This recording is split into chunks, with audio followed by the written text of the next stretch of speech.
Hello, my dear friends. We are live again.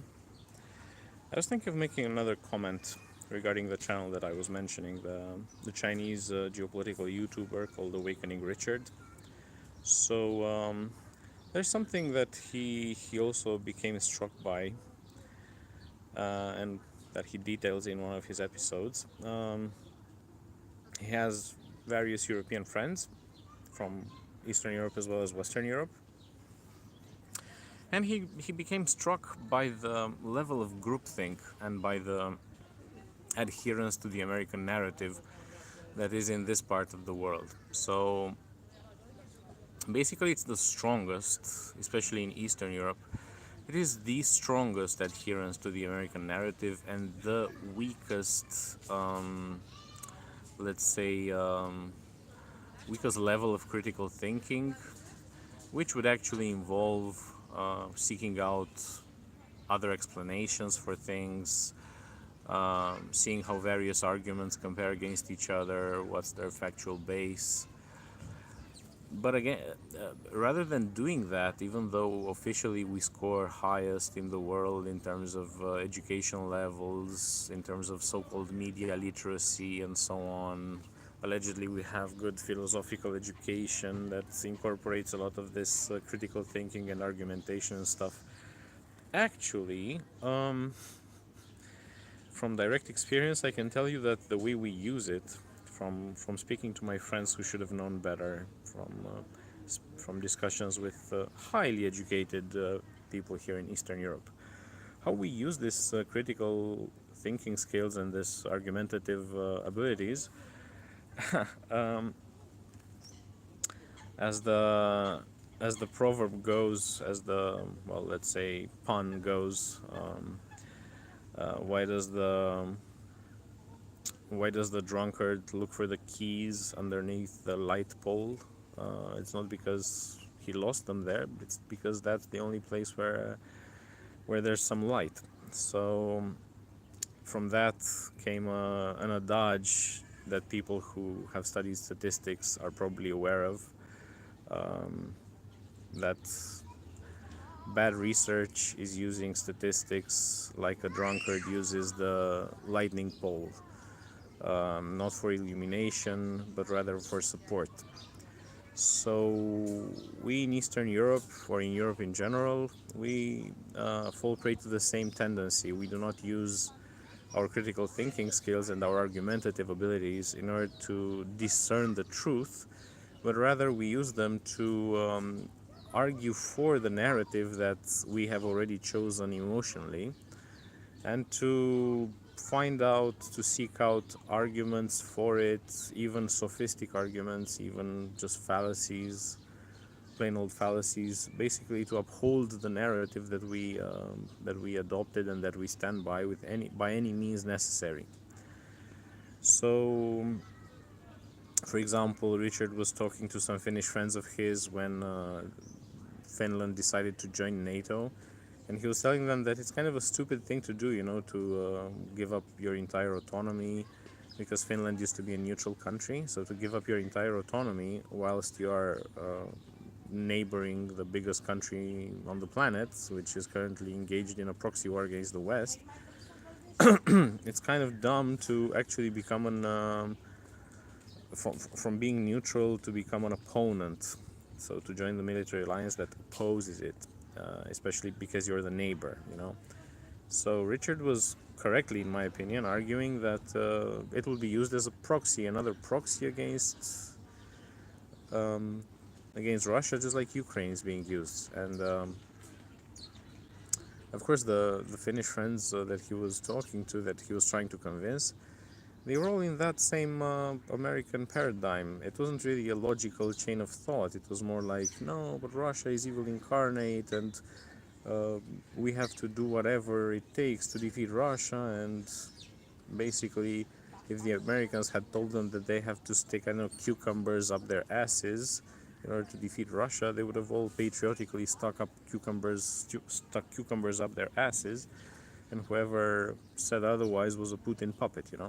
Just like during the pandemic, if you brought up the observation that the vaccine doesn't work, that people are getting sick with COVID irrespective of their vaccination status, or that the mask doesn't work for similar purposes, for similar reasons, everybody would just jump at you, attack you for not believing in science and stuff like this. So yeah, it's kind of like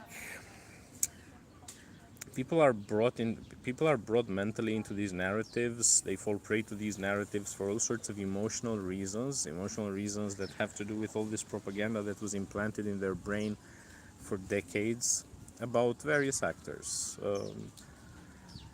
as of late against China, for example. So many people now know that the Chinese are very evil people and they genocide the Uyghurs, and that the party holds a stranglehold on the population through the social credit system and so on, which is all false, by the way, if you investigate it, even if you investigate it from Western sources. But this has been going on with Russia, with regard to Russia, for many decades now, especially during the Cold War and in Eastern Europe after 1990. So generation upon generation learned from history books, also all sorts of atrocities committed by the Russians, all of the good things that the Russians did. For example, for Romania, they played quite an important positive role in the 19th century. And we were also allies in the First World War, so basically it was because of them that the Moldavian front held out. But yeah, all of these things have been glossed over in history books. The media doesn't mention them anymore. All the public intellectuals don't mention such things, and they mention all the fabrications of the West, of the Americans. So the Americans have used this black legend, as it's called, leyenda negra. I've done an episode before about how they used it against the Spanish Empire and how they managed to colonize culturally these South American states through pushing this narrative that the Spanish genocided them, whereas the Americans or the British in North America were such kind masters to the local inhabitants that none of them remained. Whereas in the Spanish case, you can see that the Latin American countries are very racially mixed, and a lot of the native languages remained, and so on. But yeah, they projected this big lie onto the South American population, so as to believe that Spain is the root of all evil and that America is the is the angel of that hemisphere. So the same thing was projected in Eastern Europe. You know, the dark legend regarding the Soviet Union, how various policies were relabeled as genocide. So now people here in Romania, for example, casually tell you that the Russians have genocided the Ukrainians, the Moldavians, basically everybody they could during the 20th century. So within the Soviet Union genociding its own republics that it actually created, ethnic states, that it gave education in the local language and yet throughout the Soviet Union they genocided them. This is what people here know. Why? Because a lie, if it is repeated enough times, it starts becoming not only true, it starts becoming just the basis of other truths, of other things that could be argumented. You know, it just becomes the undeniable premise from which you can draw all sorts of conclusions. So basically, people here think that basically Russia is devil incarnate, and we should do absolutely everything to defeat Russia and to split it up into parts and to whatever. And one of the premises is exactly this: that Russia has been this genociding force for centuries. It's just been genociding everybody, and at the same time, the power in the Kremlin has been genociding its own people. So this is the image that they have, because there's nothing else, first and foremost. So anything that could be said about Russia that is positive has been wiped out from the public discourse, and if you mention anything, you're just a Putin puppet.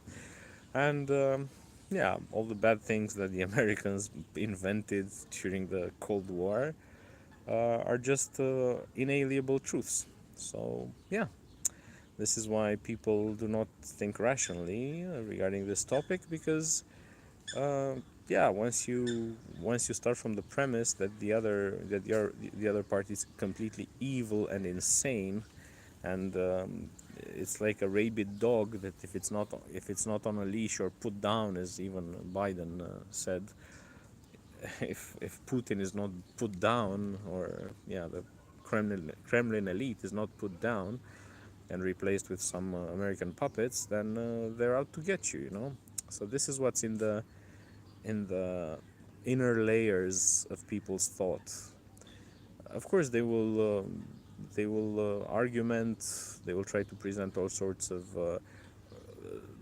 seemingly reasonable arguments, seemingly rational things, seemingly factual. But if you dig, their main assumption is this: that Russia is just a rabid dog, and the Russians are just animals, and they need to be genocided. This is what they truly believe deep down inside. And not because they somehow think that there are peoples that need to be genocided. It's just because they've interiorized this fear that Russia wants to do this to them, and therefore it is just normal to preempt their move, so to say. So yeah, this is why there's so much insanity and irrationality in Eastern Europe regarding Russia. It's not because we're neighbors and we've had a bad history. No, it's because we've also had a good history, but we don't mention that. It's because of the constant brainwashing and the propaganda machine coming from the CIA throughout decades, that has been instilled in the population through all cultural avenues possible, from the media to the, I don't know, educational system, culture, fiction, whatever. So that's what you get at the end of the line. You get this state of paranoia, which in itself breeds aggression, and I'm afraid that there is no rational solution, because I've been trying to talk to various friends, educated people, and with whom I have quite a lot of experience. But I couldn't get anywhere. Couldn't pass these mental blockades, these mental cliches that they've interiorized and which are false. But it is what it is. So this is what I wanted to talk to you about today. Keep on following Awakening Richard, as I mentioned. He has a very, very interesting set of episodes about various topics. And keep on following me if you want. So that's it for today. Bye.